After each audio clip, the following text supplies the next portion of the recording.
gara asxaa bilisummaa uummata gurraachaa akkasumas immoo magaalaa keenya magaalaa urjii Afrikaa magaalaa Finfinneetti nagaan dhuftanii isiniin jenna akkasumas mana keessan teessanii kan daawwachaa jirtan daawwattoota keenya nagaan keenya bakka jirtanitti isin qaqqabu isiniin jenna egaa akkuma duraan kaasuuf yaaletti biyyi keenya Itoophiyaani tibbana kana cina guddaa qabdii isaanis walgahii gamtaa Afrikaa geggeessaatii kan isheen jirtu kanaanis immoo magaalaan keenya Finfinnee akkuma aadaa keenya keessummaa simachuudhaan beekamnu faayamtee mimmiidhagdee shaa jettee keessummoota ishee sirnaan haala ajaa'ibaatiin keessummeessaatii kan isheen jirtu egaa kan daawwachaa jirtan AMN Plus irraa immoo qorii keenyadha qorii dilbataatiin sa'aatiin kun akkuma beekamu sa'aatii qophii qora sammuuti egaa guyyaa har'aas walgahii gamtaa Afrikaatiin wal qabsiisee nutis qophii qora sammuutiin gaaffiilee bifa bohaarsoo ta'an akkasumas bashannansiisoo barsiisoo ta'aniin gaaffiilee garaagaraa qindeeffannee namootni hagam waa'ee ardii keenya Afrikaa akkasumas immoo waa'ee gamtaa Afrikaa hubannoo qabu kan jedhu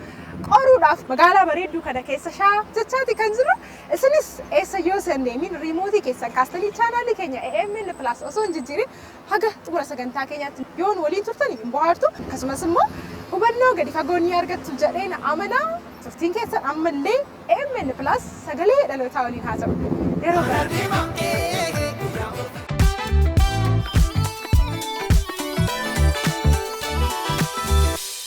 wala warreen jedhamtu Ayaan Abdallah Abdul Karim jedhama. Saafii Ekoloolee jedhama. Milkeessaa Geetahuun jedhama. Hanna Daggafuun jedhama. Barsaata Addisee Masfeen jedhama. Kankee Rashid jedhama. Ajaa'ib Abbaa Jiyaadiin jedhama.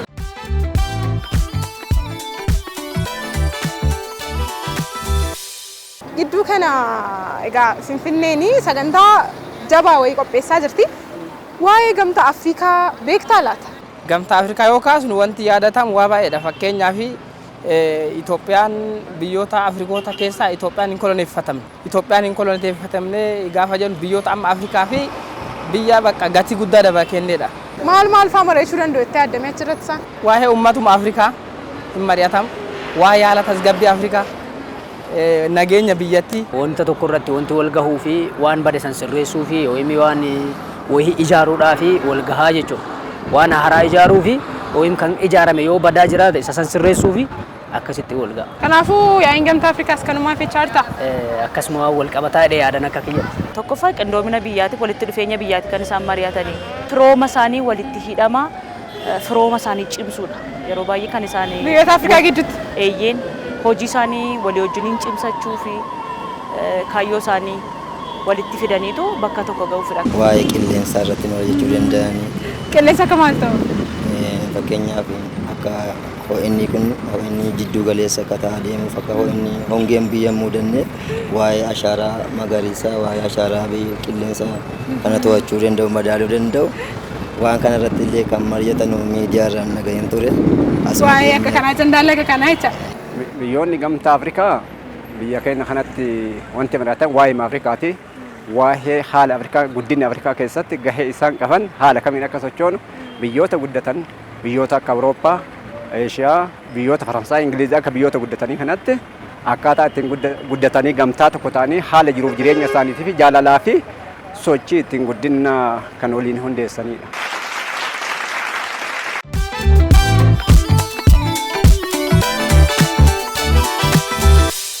Barreessaa olaanaan dhaabbata tokkummaa Afrikaa kan yeroo jalqabaa eenyu jedhama? Addisuu Karrayyuu. Addisuu Karrayyuu. Addisuu Karrayyuu. Addisuu Karrayyuu. Kanan jedhu Addisuu Karrayyuu sirbaadha miti? Sirbaa weellisaa. Sirba isaa beektaa? Yaadattu. Jechuun amma jechuun waan wayii irratti jechuun nama dhibu akkatti jedhantu nama dhibaa jedha. Yaada san jecha san yaadadha malee sirba isaa baay'ee hin danda'u. Kan Afrikaa Onesmos Nasiib. Oh my God! Onesmos Nasiib. Barreessa Kofi Annan. Eenyu? Kofi Annan. Kofi Annan. Eenyudha Kofi Annan? Barreessa gamtaa Afrikaa kan jalqabaa. Kan jalqabaa? Oh my God! Barreessa Afrikaa jettee miti? Eeyyee. Mallas. Obbo Mallas Turanis? Doktor Warqinaa Gabayyoo. Doktor Warqinaa Gabayyoo. Kifilee wadaaju. Kifilee wadaaju. Atoo maal jette? Kifilee. Seenaa barsiistaati? Dubbiste?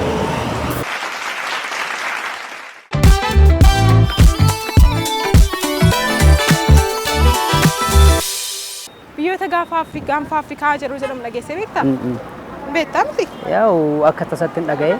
Mee biyyoota gaanfa Afrikaa biyyoota kam fa'idha jettee yaadda? Biyyoota gaanfa Afrikaa yaadadhu.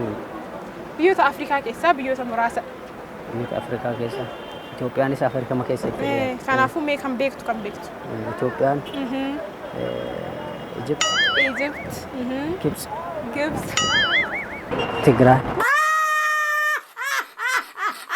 Tigraay biyyoota gaanfa Afrikaa keessaa tokko. Somaalee. Harar. Yaa so kanumaaf kanaan ol laakka hin danda'u. Nigeria. Uganda. Jawab. Afrika. Kenya. Gaanfa Afrika Itoophiyaa. Biyyoonni gaanfa Afrikaa hoo jedhamu Itoophiyaa, Tanzaaniyaa, Keeniyaa, Burundii, Somaaliyaa. Kana hin ga'u? Biyyoota 10 jedhee yaada. Biyyoota 10 biyyoota gaanfa Afrikaa meeqa kam fe'e Muusaa yaadame? Itoophiyaa, Suudaan, Somaaliyaa, Keeniyaa, Ugaandaa. Itoophiyaa, Eertiraa, Jibuutii, Somaaliyaa, Keeniyaa, Suudaan. Biyyoonni gaanfa Afrikaa Itoophiyaa, Somaaliyaa, Eertiraa,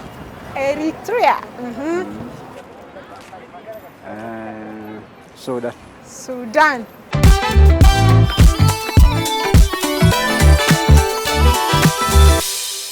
Kaartaa Afrikaa irratti biyyi keenya Itoophiyaan kallattii kamiin argamti? Biyyi keenya Itoophiyaan kallattiin isiin argamtu kaartaa Itoophiyaa gaafa Afrikaa gaafa gad diriirsinu kallattii kaabatirraa argamti. Kallattii kaabatirraan Jibuutii irratti aante Jibuutii Eertiraa irratti aante. Kallattii kaabaa irratti argamti biyyi keenya kaartaa Afrikaa. Karaa bahaati irratti gaggara gaafa jennu gara kibbaatiin gaafa jettu Keeniyaa jira. Kaaba irrattidha kan. Kallattii kibbaatiin eenyutu argamuu danda'a? Kaaba Kenya. Kallattii kaabaati. Kibbaan eenyutu argama? Kibbaan immoo Somaalee. Dhihaan immoo Suudaan. Tokko hafee Rabbitti haguute jechuudha. Jidduudha. Jidduu seentarii. Seentarii irraa argamu. Dhiyeetti argamti. Dhiyeetti argamti jedhe. Kallattii baha.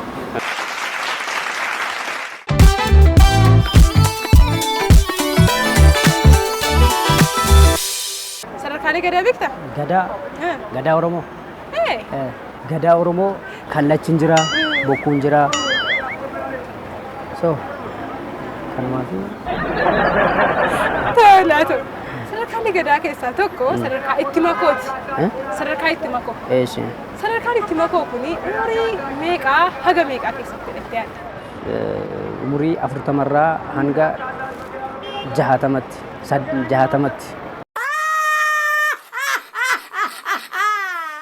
Ati mimi sadarkaa kam keessa jirta laata? Ani sadarkaa foollee keessa jira. Foollee meeqa hanga meeqa? Ganaa foolleen immoo 18 hanga 30tti. Hanga 30 gidduu jirta. Sadarkaaleen gadaa garuu tartiiballee beekuu baadhu ni beekama. Kam beekta? Yuuba, Raaba, Doorii, itti makoo. Ittimako. Bichillee. Bichillee. Engawee. Ayyi. Naga. Kan jiru. Marambe. Kan jiru. Egaa sadarkaalee haga ta'e naaf waamtanitu. Kanneen keessaa immoo yookiin sadarkaalee gadaa keessaa sadarkaan Ittimako umurii kamii haga kamii keessatti argama? 18 hamma 24tti. 18 haga 24. Isin amma maal keessatti hojjechuudha? Ani Ittimako tareera ka. Umurii keessatti dhoksaartu. Ittimako bira waan taree jira. Darbee barattanii. Dooriidhaash. Doorii. Raabaa doorii. Dabbalee. Dabbalee. Hoollee. Hoollee. Yuuba tokkoffaa. Yuuba lammaffaa. Faljala Oh, hayyeega waan si gaafadha. Sadarkaalee hedduutu jiru. Sadarkaalee kanneen keessaa immoo sadarkaan Ittimako gosa tokkodha. Mee sadarkaan Ittimako umurii kamii haga kamii gidduutti jettee yaadda? Ittimako. Sadarkaa Ittimako jechuun Ittimakoon kun ifti jechi isaa gaafa jedhamu. Sadarkaa tokko sadarkaa gadaa keessaa. Sadarkaalee gadaa keessaa Ittimako. Umurii meeqa haga meeqa? 32 haga 40. 32 hanga 40. Ati Suurii miti jechuus. Ati sadarkaa kam keessa jirta? Ani? Yuuba tokkoffaa. Yuuba tokkoffaa meeqa hanga meeqa? 24 haga 32 gidduu. Ittimakoon umurii 50 wayii keessa ta'a. 50 wayii. 50 wayii. 40. Umurii 40 irratti. Gini yaaluudhaaf akkana se'utti. Ittimakoon 21 hanga 32 ta'a. 21 hanga 32. Jedhee yaada. Dhageesseetta kasa. 21 hanga 32. Meeqa taati? Ittimakoon sadarkaa dabbalummaa ta'anii timtiire. Kanaafuu birrii meeqa jechuudha? Kanaafuu waggaa 8 hanga 16. 8 hanga 16.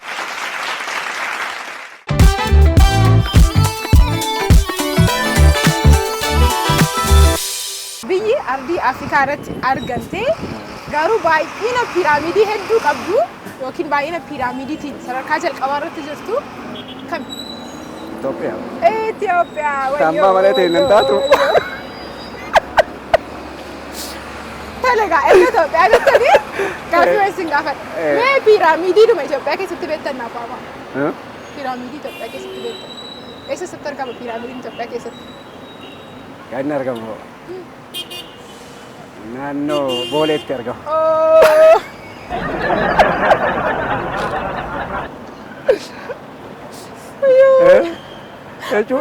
Yoo kana ilaalin isin mul'isuu danda'a. Naannoo Boolee. Andeeme nageessitu amma naannoo Boolee piiraamiidii jiru. Hojii deemnee daawwachuu hin dandeessu. Afrikaa keessaa Itoophiyaan. Oh my God! Itoophiyaa. Itoophiyaa keessaa naannoo kamitti argama? Naannoo Arsiiti. Arsii. Arsiitti argama piiraamiidiin. Arsii keessaa immoo naannoo kam? Naannoo Nageelle. Nageellee jira piiraamiidiin. Kanaafuu amma Arsii Nageellee akka Afrikaatti baay'ina piiraamiidiin tokkoffaadha jechaadha. Itoophiyaa. Baay'ina piiraamiidiitiin jechuudha. Afrikaadha. Tole egaa naannolee Itoophiyaa keessa jiran keessaa immoo iddoo piiraamiidii itti baachuu danda'an natti. Iddoo piiraamiidii itti baachuu danda'an? Oromiyaa. Oromiyaa keessaa naannoo kam? Iddoo isaati illee adda baasee hin beekuu dandeenya. Itoophiyaa irratti. Itoophiyaa. As maal jette? Piraamiidiin maa hin beekamu. Piraamiidii dhageessee hin beektu? Ati Itoophiyaatti. Itoophiyaa keessaa naannoo kam kam?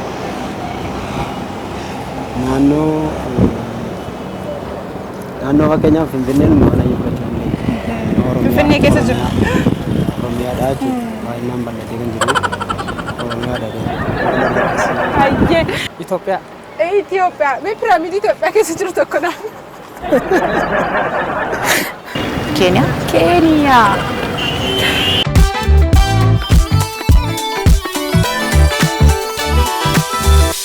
Gootni uummata South Afrikaa yookiin immoo Afrikaa kibbaa sirna apartheidii jalaa baasee eenyu jedhama? Goota beekamaa. Guuticha Waaqoo guutu. Gabayyoo Gurmuu jira. Jeneraal Taaddee Birruu jira. Isaan kan baasee jechuudha. Biyyoo Itoophiyaa akka Itoophiyaatti jechuudha. Asoo hin jettu. Inni Taaddee Birruu Gabayyoo Gurmuu fa'aa guutuu jedha. Abdiisaa Hagaas. Abdiisaa Hagaa.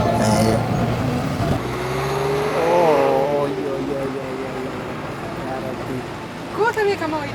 Sirriitti beekamaadha. Nama lammii keenya barsiisummaa isaa barsiisaa ture. Taaddasaa fi Abdii Ruufaa barsiisaa turedha. Yaali maqaasaa bira geessa. Hidhameeyyuu ture bara. Biyya Awuroopaatti baasanii hidhaa turanii rakkisanii. Mee namichi ta'ee jira. Yaa Rabbi. Yookiin gootni sun yoo. Mandela. Mandela.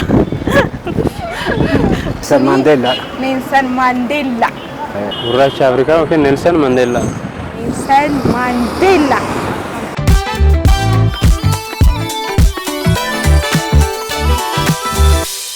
Suuraa ta'e agarsiisa. Namni suuraa sana irra jiru eenyu akka ta'e natti himte. Ina sirriitti ilaalaa namicha kana. Namni suuraa kana irra jiru eenyu jedhama? Pirezidaantii Afrikaa ture. Afrikaa keessaa biyya kam? Sumaalee. Mee suura kana irra namni jiru eenyudha? Isatti argisiisuu laata? Kottu itti argisiisa. Naamte? Mee namni isin amma suuraa irratti argitan eenyu? Dabalaa Astaa. Dabala? Dabala Astaafa? Dabala Astaa. Eenyudha dabala? Biyya kana illee beekuu dandeenya. Tol. Ini dabala Astaafa ati si'a. Baay'een akeekan irra naa deebi'e. Irratti itti argisiisa irra deebi'e. Sirriitti ilaali beekta namicha kana.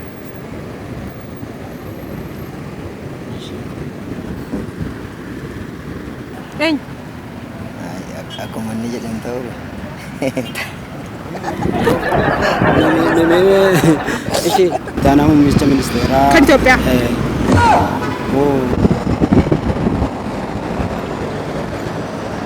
Argitee bittaa suuraa kana wallaaltu kana miidiyaa irratti. Itoophiyaawidha. Lakki pirezidaantii biyya ta'eeti. Pirezidaantii Biyya eessaatti fakkaata? Naayijeeriyaa. Naayijeeriyaa. Pirezidaantii biyya Naayijeeriyaa. Naayijeeriyaa. William Ruto. William Ruto. Kan pirezidaantii Keeniyaa jechuudha. Pirezidaantii Keeniyaa.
ture qophiin keenya qorasamu qophii keenya qorasamuutiin akka bohaartan teessanii akka kolfaa mooraa barachaa turtanii ani omaa shakkiin qabu akkasumas immoo gaa yaadaaf qeeqa qabdanii karaa toora feesbuukii keenya AMN Afaan Oromoo jedhuuni hordoftoota 520 ol kan qabuuni jala galuudhaan yaada keessan qeeqa keessan barreessuun nuuf qooduu dandeessu akkasumas illee wanta sirratu yoo jiraate ifaan yaada keessan nuuf qooduu dandeessu qophiin keenya qorasamuu guyyaa har'aaf kan qindeeffanne kana fakkaata ture qorasamuu asumatti haa golabamu malee qophiileen AMN Plus qorii dilbataa keenya qindeeffannee qabanne dhangaalee mimmiidhagoof babbareedoon mimmi'aawoon ammas isin bira ga'uu isaanii itti fufuu qopheessuun qophichaan ayyaantuu geessaanin ture qophiilee AMN Plus afan waliin yeroo gaarii